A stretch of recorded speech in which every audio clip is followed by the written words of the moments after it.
പക്ഷേ നമസ്കാരം. നമസ്കാരം. കല കലയ്ക്ക് വേണ്ടിയിട്ടാണോ കല സമൂഹത്തിന് വേണ്ടിയിട്ടാണോ എന്നുള്ളൊരു ചർച്ചയാണ്, വാദപ്രതിവാദങ്ങളാണ് ഇപ്പോൾ നടക്കുന്നത്. അതിന് തുടക്കമിട്ടിരിക്കുന്നത് പ്രേംകുമാറാണ്. നിലവിലത്തെ ചലച്ചിത്ര അക്കാദമി ചെയർമാൻ ആക്ടിംഗ് ചെയർമാനായിട്ടുള്ള പ്രേംകുമാർ. അദ്ദേഹം പറയുന്നത് സമൂഹത്തിലെ എൻഡോസൾഫാനെ പോലെ മാരകമായിട്ടുള്ള വിഷമാണ് നമ്മുടെ ടെലിവിഷൻ സീരിയലുകൾ.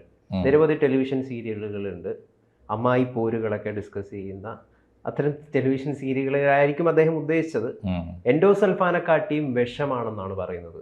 നിരവധി ആളുകൾ, ഹരീഷ് പേരടിയെ പോലുള്ളവർ, ധർമ്മജൻ ബോൾഗാട്ടിയെ പോലുള്ളവരൊക്കെ വിമർശനവുമായിട്ട് രംഗത്തെത്തിയിട്ടുണ്ട്. പാവങ്ങളുടെ കലയാണ് സീരിയൽ, അവരെ ഉപദ്രവിക്കരുത് എന്നാണ് പറയാനുള്ളത്. അവരുടെ പ്രതികരണം അങ്ങനെയാണ്. മാഷ് എങ്ങനെയാണ് എന്നെ നോക്കിക്കാണുന്നത്?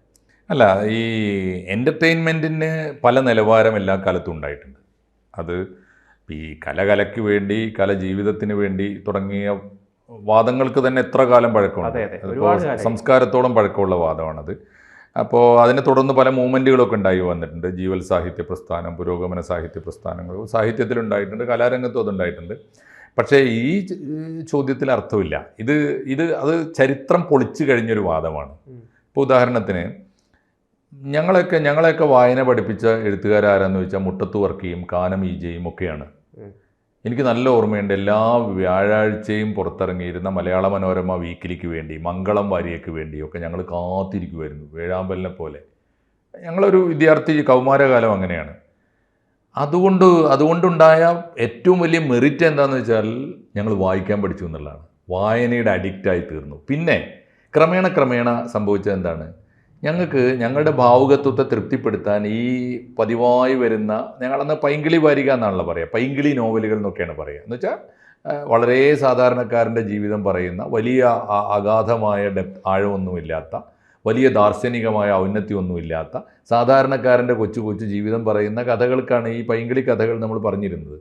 അത് നിരന്തരമായിട്ട് വരുമ്പോൾ കഥാപാത്രങ്ങളുടെ പേര് മാറുന്നു, സന്ദർഭം മാറുന്നു, സാഹചര്യം മാറുന്നു എന്നുള്ള ഒഴിച്ചാൽ ഒരേ കഥകളുടെ ആവർത്തനമായി തീരുമ്പോൾ നമുക്കത് മതിയാവാതെ വരും. അപ്പോൾ നമ്മൾ തന്നെ അടുത്ത ഘട്ടത്തിലേക്ക് കിടക്കും, വായനയുടെ അടുത്ത ഘട്ടത്തിലേക്ക് കിടക്കും. നമ്മൾ വായനശാലയിൽ തേടി പോവും, അല്ലെങ്കിൽ തൂങ്ങിക്കിടക്കുന്ന വാരികകളിൽ ഇനിയിപ്പോൾ വേറെ ഏതെങ്കിലും ഉണ്ടോ എന്ന് നോക്കും. അപ്പോൾ അപ്പുറത്ത് കേരള ശബ്ദമോ മാതൃഭൂമിയോ ഭാഷാഭൂഷണിയോ ഒക്കെ വായിക്കാൻ തുടങ്ങുന്ന അങ്ങനെയാണ്. എന്ന് പറഞ്ഞാൽ നമ്മളെ വായനക്കാരാക്കിയ ഒരു പ്രക്രിയ ഉണ്ടല്ലോ, അതിൻ്റെ ആദ്യത്തെ പടി അപ്പോഴും അവരാണ്. മലയാളത്തിലെ ഈ അങ്ങനെയാണല്ലോ, പോപ്പുലർ നോവലിസ്റ്റുകളാണ് മുട്ടത്ത് വർക്കി. അതുകൊണ്ട് പക്ഷേ അവർക്ക് തന്നെയും അത് മടുത്തിട്ടുണ്ടായിരുന്നു. അത് നമ്മൾ കാണുന്നത്. പക്ഷേ ഇതിലൊക്കെ ഒരു സാമൂഹിക നവോത്ഥാനം എന്ന് പറയുന്ന ചിന്ത ഇവരുടെയൊക്കെ എഴുത്തുകളിൽ ഉണ്ടായിരുന്നല്ലോ. ആരുടെ? മാഷി ഈ കടന്നു വന്ന വായിച്ചവരുടെയൊക്കെ ചിന്തകളിൽ ഈ ഒരു സാമൂഹിക നവോത്ഥാനം എന്ന് പറഞ്ഞിട്ടൊരു ഇതുണ്ടായിരുന്നു. അപ്പൊ ഇതിലിപ്പം പ്രേംകുമാർ ചോദിക്കുന്നതും ഒരു സൃഷ്ടാവിന് സാമൂഹിക പ്രതിബദ്ധത ഇല്ലേ, അത് കണ്ടുകൊണ്ടായിരിക്കേണ്ട ഒരു സൃഷ്ടി ഉണ്ടാവേണ്ടത് എന്നാണ് അദ്ദേഹം ചോദിക്കുന്നത്. ഈ പ്രതികരണം വരാൻ കാരണം മാധ്യമപ്രവർത്തകർ ചോദിക്കുന്നത് വെബ് സീരീസിൽ സെൻസർഷിപ്പിന്റെ ആവശ്യമില്ലേ? വെബ് സീരീസ് സമൂഹത്തിനെ വല്ലാത്ത രീതിയിൽ, പല മോശപ്പെട്ട രീതിയിലും ഇൻഫ്ലുവൻസ് ചെയ്യുന്നുണ്ട്. അപ്പോൾ ആ ചോദ്യമായിരുന്നു. അതിനുള്ള മറുപടിയായിട്ടാണ് ഈ കാര്യം പറയുന്നത്. ശരിയാണെന്ന് എനിക്ക് തോന്നുന്നില്ല. കാരണം ഇപ്പോൾ പ്രേംകുമാറിൻ്റെയൊക്കെ ഇപ്പോഴത്തെ ഗവൺമെൻറ്റിൻ്റെ ആചാര്യസ്ഥാനത്ത് ഈ വിഷയങ്ങൾ കൈകാര്യം ചെയ്യാൻ കെൽപ്പുണ്ടായിരുന്ന ഒരാൾ EMS ആണ്. EMS ആണ് നേർക്കുനേരെ ഇത്തരം ആക്ഷേപങ്ങളെ നേരിട്ടത്. സത്യസന്ധമായി അദ്ദേഹം വിലയിരുത്തിയിട്ടുമുണ്ട്. മാത്രമല്ല, ഈ ആരോപണങ്ങൾ, എനിക്ക് തോന്നുന്നു പ്രേംകുമാർ ഇപ്പോൾ ഉന്നയിക്കുന്ന ആക്ഷേപങ്ങൾ എത്രയോ പതിറ്റാണ്ടുകൾക്ക് മുമ്പ് മലയാളത്തിൽ നടന്ന സംവാദമാണ്. അതിൽ ഞങ്ങൾക്ക് തെറ്റുപറ്റി എന്ന് കമ്മ്യൂണിസ്റ്റ് ദാർശനികനും ബുദ്ധിജീവിയും ഒക്കെ ആയ EMS തിരിച്ചറിഞ്ഞിട്ടുണ്ട്. തകഴിയെ ഞങ്ങൾ വായിച്ചത് രണ്ടിടങ്ങഴിയിലൂടെയാണ്. ഞങ്ങൾക്ക് അന്ന് ചെമ്മീൻ്റെ അർത്ഥം മനസ്സിലായില്ല, ചെമ്മീൻ്റെ സൗന്ദര്യശാസ്ത്രം മനസ്സിലായില്ല എന്നൊക്കെ അദ്ദേഹം പറയുന്നുണ്ട്. അപ്പോൾ തകഴി അതിന് പറഞ്ഞ മറുപടി, എനിക്ക് രണ്ടിടങ്ങഴി എഴുതിയിട്ട്, ഏണിപ്പടികൾ എഴുതിയിട്ടൊന്നും എൻ്റെ കുട്ടികൾക്ക് കഞ്ഞി കുടിക്കാനുള്ള കാശ് കിട്ടിയിട്ടില്ല. എനിക്കൊരു വീട് വെക്കാൻ പറ്റിയത് ചെമ്മീൻ എഴുതിയപ്പോഴാണ്. ഇത് രണ്ടും തമ്മിലുള്ള സൗന്ദര്യാത്മകമായ ഒരു വ്യത്യാസമുണ്ട്. അത് ഒരു കാര്യം വളരെ സിമ്പിളാണ്. ഒരു കലയെ പിന്നെയാണ് നമ്മൾ മനസ്സിലാക്കുന്നത്, ഹൃദയദ്രവീകരണ ശേഷിയുള്ള എന്തും കലയാണ്. ആ കലയിൽ നമ്മൾ വായനക്കാരന് കൊടുക്കേണ്ട സന്ദേശം എന്താണ്? വായനക്കാരന് കൊടുക്കേണ്ട സന്ദേശം ബോധപൂർവ്വം അതിനകത്ത് കുത്തിച്ചെലുത്തേണ്ടതില്ല. അതാണ് ഈ കലയിൽ എങ്ങനെയാണ് രാഷ്ട്രീയം ഉണ്ടാകേണ്ടത്. കലയിലെ രാഷ്ട്രീയം, അല്ലെങ്കിൽ കലയിലെ ഈ പരിവർത്തനക്ഷമത എന്ന് പറയില്ലേ, കലയുടെ അത് ബോധപൂർവ്വം ഉണ്ടാക്കി കൊടുക്കേണ്ട ഒരു പ്രമേയമല്ല. ഉദാഹരണം അല്ല, പ്രൊപ്പഗാൻഡ ആവാൻ പാടില്ല. ആയാൽ അത് കലയല്ലാതായി തീരും. ഇപ്പോൾ ഉദാഹരണത്തിന് ഇപ്പോൾ പാട്ടബാക്കി എന്ന നാടകം വന്നു. പാട്ടബാക്കി കെ ദാമോദരൻ്റെ വിഖ്യാതമായ നാടകമാണല്ലോ. ആ നാടകം കാണാൻ ഏറ്റവും മുൻപന്തിയിലുണ്ടായിരുന്ന ഒരാൾ സഖാവ് പി കൃഷ്ണപിള്ളയാണ്, കമ്മ്യൂണിസ്റ്റ് പാർട്ടിയുടെ സ്ഥാപകൻ. അപ്പോൾ പാർട്ടി നാടകം നടത്തുമ്പോൾ കർട്ടൻ വീഴുമ്പോൾ ഓഡിയൻസിൻ്റെ മുൻനിരയിലിരുന്നിട്ട് സഖാവ് എണീറ്റ് കൈയടിച്ചു. അതെന്തിനാണ്? അത് പ്രൊപ്പഗൻഡയാണ്, അത് ചെയ്യണം. എന്നിട്ട് ആളുകൾ കൈയടിച്ച് എണീറ്റ് പോയി, കാരണം നാടകത്തെ പ്രോത്സാഹിപ്പിച്ചു, നാടകം ആളുകൾ ഇനിയും കാണട്ടെ എന്ന മട്ടിലാണ്. പക്ഷെ എല്ലാവരും പോയി കഴിഞ്ഞിട്ടും കൃഷ്ണപിള്ള പോയില്ല. മേക്കപ്പൊക്കെ തുടച്ചു മാറ്റിയിട്ട് കെ ദാമോദരൻ പുറത്തിറങ്ങുന്നത് വരെ അവിടെ കാത്തു നിന്നു. ദാമോദരൻ്റെ ഒരൊറ്റ വർത്തമാനാണ്, സഖാവേ ഇതാണ് നാടകമെങ്കിൽ നീ മൈക്ക് വെച്ച് പ്രസംഗിച്ചാൽ മതി. അത് കറക്റ്റാണ് അല്ലേ? വെറും പ്രസംഗമായി തീരുന്നുണ്ട്. പ്രസംഗപരതയല്ല, വെറും വർത്താനം പറച്ചിൽ മാത്രം. അതാണ്. നാടകത്തിൻ്റെ ഘടകങ്ങൾ മറ്റു പലതുമാണ്, അതിലേക്ക് ഇനിയും വളരേണ്ടതുണ്ട് എന്ന് ദാമോദരൻ്റെ മുഖത്ത്, ഇത് ദാമോദരൻ തന്നെ എഴുതി വെച്ചതാണ്, ദാമോദരൻ എഴുതി വെച്ചുകൊണ്ടാണ് നമ്മളിത് അറിയുന്നത്. അപ്പം ഞാൻ പറഞ്ഞത് ഇത് പണ്ടേ അവസാനിപ്പിച്ച, പണ്ടേ ഈ പറഞ്ഞ ഇടതുപക്ഷ ദാർശനികന്മാരൊക്കെ തിരിച്ചറിഞ്ഞൊരു സംഗതിയാണ്. പക്ഷെ ചില ഇടതുപക്ഷ ദാർശനികന്മാർ ഇപ്പോഴും ഇതൊരു പോസ്റ്റ് മോഡേണിസം ആണ് എന്ന് പറഞ്ഞ് അത് മുതലാളിത്തത്തിന്റെ ചിന്തയുടെ ഭാഗമായിട്ട് അത് എനിക്ക് തോന്നുന്നത് പേര് വിമർശിക്കുന്നുണ്ട്. അത് എനിക്ക് തോന്നുന്നു കാലം പോകുന്നവർ അറിയുന്നില്ല. പോസ്റ്റ് മോഡേണിസം ഒക്കെ പോയിട്ട് കാലം എത്രയായി? പോസ്റ്റ് ട്രൂത്ത് കാലത്തെത്തി നമ്മൾ. ഇപ്പോൾ ഈ സൗന്ദര്യാത്മകതയുടെ കാലം എന്ന് പറയുന്നത് ഭാവുകത്വത്തിൻ്റെ കാലം ഇങ്ങനെ പരിണമിച്ചുകൊണ്ടിരിക്കുമല്ലോ. നമ്മൾ ക്ലാസിക് കാലത്ത് നിന്ന് അതിവേഗത്തിലാണ് വന്നത്. പിന്നെ റൊമാൻറ്റിക് കാലം വന്നു, റിയലിസ്റ്റ് കാലം വന്നു, മാജിക്കൽ റിയലിസം വന്നു, അങ്ങനെ ഉണ്ടല്ലോ. വന്നാണ് മോഡേൺ ആധുനികത വന്നു, ഉത്തരാധുനികത വന്നു. അതും വന്നു പോയിട്ട് കാലം എത്രയായി? പോസ്റ്റ് മോഡേണിസം ഒക്കെ ഞങ്ങളെയൊക്കെ വായനയുടെ സമയത്തുണ്ട്. ഇപ്പോൾ ഉള്ള കാലം പോസ്റ്റ് ട്രൂത്ത് കാലമാണ്. ഇനി അവിടുന്നും അതിവേഗത്തിൽ മുന്നോട്ട് പോകും. കാലം അതിവേഗത്തിൽ സഞ്ചരിക്കാൻ, പ്രത്യേകിച്ച് നമ്മുടെ ഭാവുകത്വത്തിൻ്റെ കാലം അല്ലെങ്കിൽ ഈ വായനയുടെ സംസ്കാരത്തിൻ്റെ കാലം അതിവേഗത്തിൽ. നമ്മുടെ ഇതുപോലെ തന്നെ നമ്മുടെ ഈ കാലത്തിൽ ശാസ്ത്രീയമായ സാങ്കേതിക വിദ്യയുടെ കാലം പോലെ തന്നെ സൗന്ദര്യത്തിൻ്റെ കാലവും അതിവേഗത്തിൽ മുന്നോട്ട് പോയിക്കൊണ്ടിരിക്കുകയാണ്. ഒരു കാര്യമില്ല. ഇനി എന്താണ് ഇപ്പോൾ എൻ്റർടൈൻമെൻറ്റ്, വീട്ടിനകത്തെ എൻ്റർടൈൻമെൻറ്റ്, മനുഷ്യനെ എൻ്റർടൈൻമെൻറ്റ് എന്ന് പറയുന്നത് തന്നെ ഒരു കലയുടെ ധർമ്മമാണ്. ഒരു സംഗതി, ഒരു സീരിയൽ എന്തുകൊണ്ടാണ്, ഒറ്റ ചോദ്യമുള്ളൂ, ഒരു സീരിയലിൻ്റെ മുമ്പിൽ എന്തുകൊണ്ടാണ് നമ്മുടെ മുത്തശ്ശന്മാരെ, റിട്ടയർഡ് ഹാൻസിനെ, ഈ വീട്ടിലെ വൃദ്ധജനങ്ങളെ ഒക്കെ പിടിച്ചിരുത്തുന്ന ഒരു ഘടകം ഉണ്ടാവുമല്ലോ. അതൊന്നുകിൽ അവർക്ക് പരിചയമുള്ള ഒന്ന്. ഷാജി എൻ കരുണിനെ പോലുള്ള ആളുകൾ, ഇപ്പൊ അദ്ദേഹം KSFDCയുടെ ചെയർമാനാണ്. അദ്ദേഹം കൂടി ഇരിക്കുന്ന വേദിയിലാണ് കഴിഞ്ഞ ദിവസം പ്രേംകുമാറിന്റെ ഈ പ്രതികരണം വന്നത്. അദ്ദേഹം കുറെ നാൾ മുമ്പ് ഒരു കാര്യം പറഞ്ഞിട്ടുണ്ടായിരുന്നു, എൻ്റെ സിനിമകൾ തിയേറ്ററുകളിൽ കാണാൻ പല ആളുകളും വരുന്നില്ല, എനിക്കതിൽ വലിയ നിരാശയുണ്ട്. സിനിമകൾ പലപ്പോഴും എന്റർടൈൻമെന്റ് അല്ല, പല ആളുകളും അങ്ങനെയാണ് ധരിച്ചു വെച്ചിരിക്കുന്നത്. അതിന് ആളുകൾക്കൊരു എക്സ്പീരിയൻസ് തരിക അല്ലെങ്കിൽ ഒരു അനുഭൂതി ഉണ്ടാക്കുക, ആ ഒരു കർത്തവ്യം കൂടി, ആളുകളുടെ ചിന്തയിൽ ഒരു മാറ്റം കൊണ്ടുവരിക, ആ ഒരു കർത്തവ്യം കൂടി കലയ്ക്കുണ്ട്. അപ്പം അതിന് വെറും എൻ്റർടൈൻമെൻറ്റും കച്ചവടം മാത്രമാക്കി മാറ്റുന്നുണ്ട്. അത് സമൂഹത്തിനൊരു മോശം കാഴ്ചപ്പാടും മോശം രീതിയിലേക്കുമാണ് നയിക്കുക എന്ന് അദ്ദേഹം പറഞ്ഞിട്ടുണ്ടായിരുന്നു. അതൊക്കെ ഓരോ കലയിലുള്ള പല ധാരകൾ എല്ലാ കാലത്തും ഉള്ളതാണ്. ഇപ്പോൾ ഒന്ന് ആലോചിച്ച് നോക്കൂ, നീ ഇപ്പോൾ സിനിമ നന്നായി കാണുന്ന ആളല്ലേ, അരവിന്ദൻ, അടൂർ, പത്മരാജൻ, അത് 3 പടവാണ്. അരവിന്ദൻ്റെ സിനിമ കാണുന്നവർ അല്ലല്ലോ, അരവിന്ദൻ്റെ സിനിമ കാണുന്നവർ അല്ല അടൂരിനെ കാണുക. അടൂർ ഇൻ ബിറ്റ്വീനാണ്, പത്മരാജൻ ജനകീയനാണ്. മനസ്സിലായില്ലേ? അപ്പോൾ ഇത് പല ലെവലിലുള്ള ആളുകളുണ്ടാവും. അപ്പോൾ അതിനും അപ്പുറത്തേക്ക് പോകുമ്പോഴാണ് നമ്മൾ ഷാജി കൈലാസ് ഒരു ഭാഗത്തും, ഷാജി കൈലാസ് വേറെ പോപ്പുലർ തരത്തിലേക്ക്. എന്നാൽ ഞാനൊരു കാര്യം പറയട്ടെ, നമ്മുടെ കേരളീയ ജീവിതത്തിൻ്റെ ജീർണതകളെ ഏറ്റവും ആദ്യം വിളിച്ചു പറഞ്ഞവരാരായിരിക്കും? ഷാജി കൈലാസുമാരായിരിക്കും, അല്ലെങ്കിൽ ഇദ്ദേഹമായിരിക്കും, നമ്മുടെ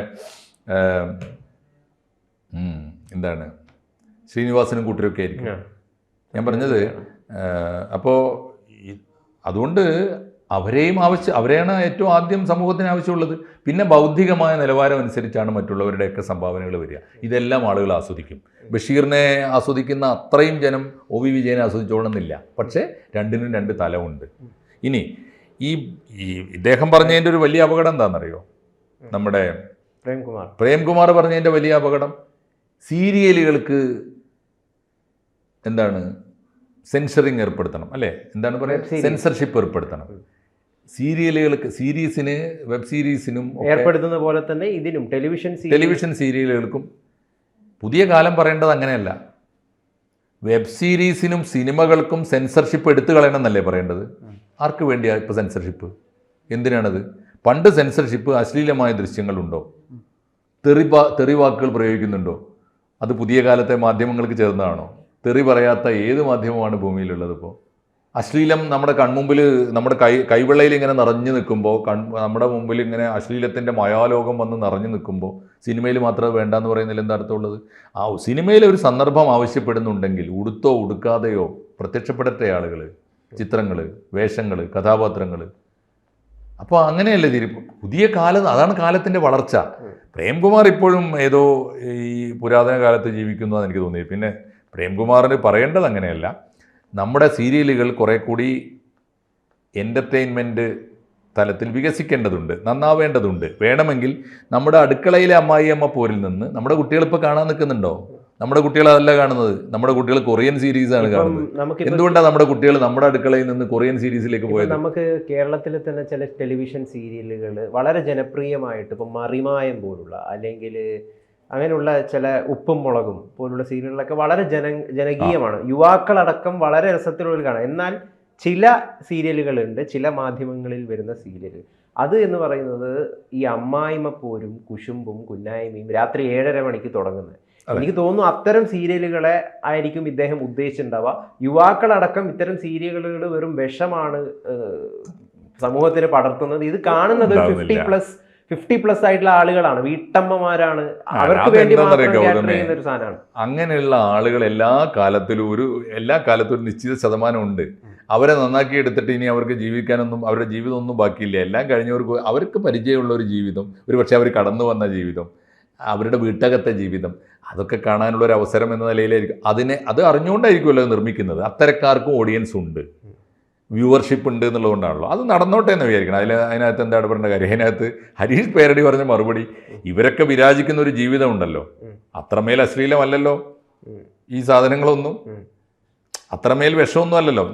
നമ്മളൊക്കെ ജീവിതത്തിൽ പ്രക്ഷേപിക്കുന്ന വിഷം എത്രയാണ് എന്നാലോചിച്ച് നോക്കൂ. അദ്ദേഹത്തിൻ്റെ ചെയർമാനായിരുന്നല്ലോ രഞ്ജിത്ത്. അന്നേരം ഒന്നും മിണ്ടിയിരുന്നില്ലല്ലോ.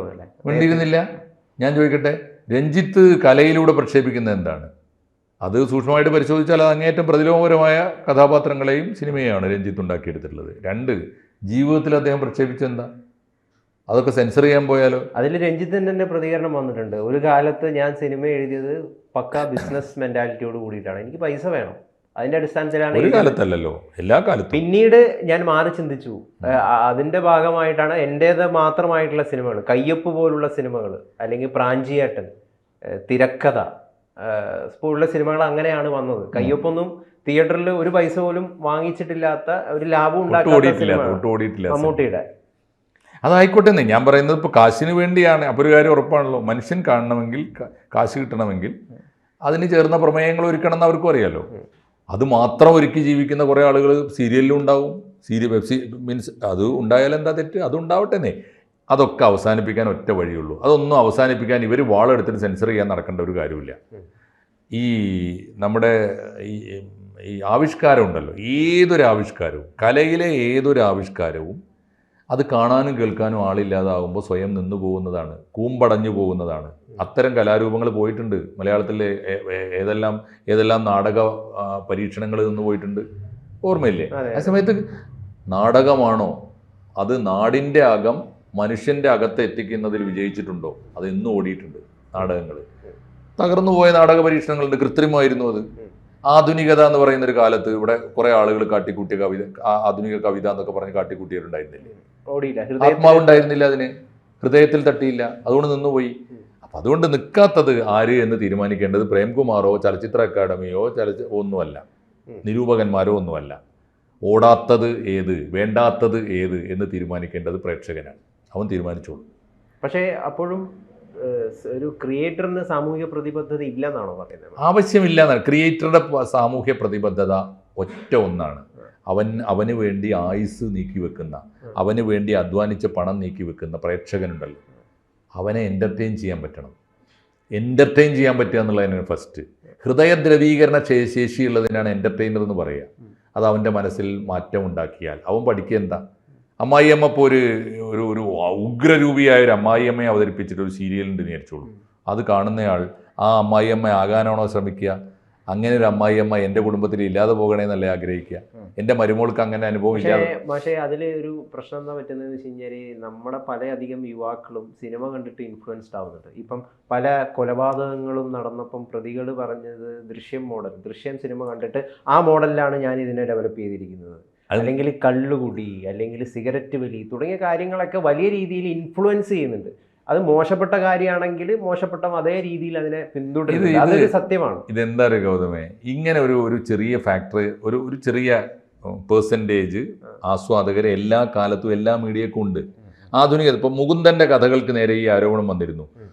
മുകുന്ദൻ്റെ കഥകൾ വായിച്ചിട്ട് ആളുകളൊക്കെ ചരസ് വലിക്കാൻ തുടങ്ങി, ആളുകളൊക്കെ കള്ളുകുടിയന്മാരായി എന്ന് മുകുന്ദൻ ചോദിച്ചത് ഒന്ന് ആലോചിച്ച് നോക്കൂ. ജോൺ അബ്രഹാമിന്റെ ജീവിതം അതുപോലെ ജീവിക്കാൻ തുടങ്ങി. അതെ, അങ്ങനെയൊക്കെയുള്ള അത് രോഗമാണെന്ന് സ്വയം തിരിച്ചറിയാത്ത മനുഷ്യരാണത്. മനോരോഗമാണ്. ഒരു ഇപ്പോൾ ആസിഡ് എന്ന് പറയുന്ന സംഗീത ശ്രീനിവാസൻ്റെ നോവൽ വായിച്ചിട്ട് വലിയ ഈ മയക്കുമരുന്ന് കഴിക്കാനും ലെസ്ബിയൻ റിലേഷനിലേക്കൊക്കെ ആളുകൾ പോകാൻ തുടങ്ങി എന്ന് പറഞ്ഞാൽ അതിൻ്റെ അർത്ഥം എന്താ? അത് നമ്മുടെ കുഴപ്പമാണെന്നാണ് അതിൻ്റെ അർത്ഥം. അപ്പം വലിയൊരു സമൂഹത്തിന് ആ കുഴപ്പമുണ്ട്. അത് വേറൊരു കാര്യമുണ്ട്. അത് ഈ സാഹിത്യവും കലയും ഒന്നും ഇല്ലെങ്കിൽ ഈ സമൂഹത്തിലുണ്ട്. അത് ഉണ്ടാകുമ്പോൾ ഏതാദ്യം അണ്ടിയോ മൂത്തത് മാങ്ങയോ മൂത്തത് നമ്മുടെ ഈ സമൂഹത്തിലുള്ളത് കൊണ്ടാണല്ലോ. നമ്മുടെ സമൂഹത്തിൽ ഇപ്പോൾ എന്താണ്, മലയാള സിനിമയിൽ ഒരുപാട് മയക്കുമരുന്ന് പ്രത്യക്ഷപ്പെടുന്ന കേസുകൾ വരുന്നുണ്ട്, അത്തരം പ്രമേയങ്ങൾ വരുന്നത്. എന്തുകൊണ്ട്? അത് ജീവിതത്തിൽ നിന്നാണ് വരിക. ജീവിതത്തിലുണ്ടായാൽ കലയിലേക്ക് വരും. കലയിലുണ്ടായിട്ട് ജീവിതത്തിലേക്ക് വരുന്നതല്ല. കലയിൽ കാണിച്ചു കൊടുത്തിട്ട് ആരെങ്കിലും വന്നിട്ടുണ്ട് ഇതുവരെ മയക്കുമരുന്ന് എന്ന് പറയുന്നൊരു സാധനമുണ്ട്, നിങ്ങളെല്ലാവരും അനുഭവിച്ച് നോക്കണം എന്ന് പറഞ്ഞിട്ട് ആരും പറഞ്ഞിട്ടല്ലല്ലോ.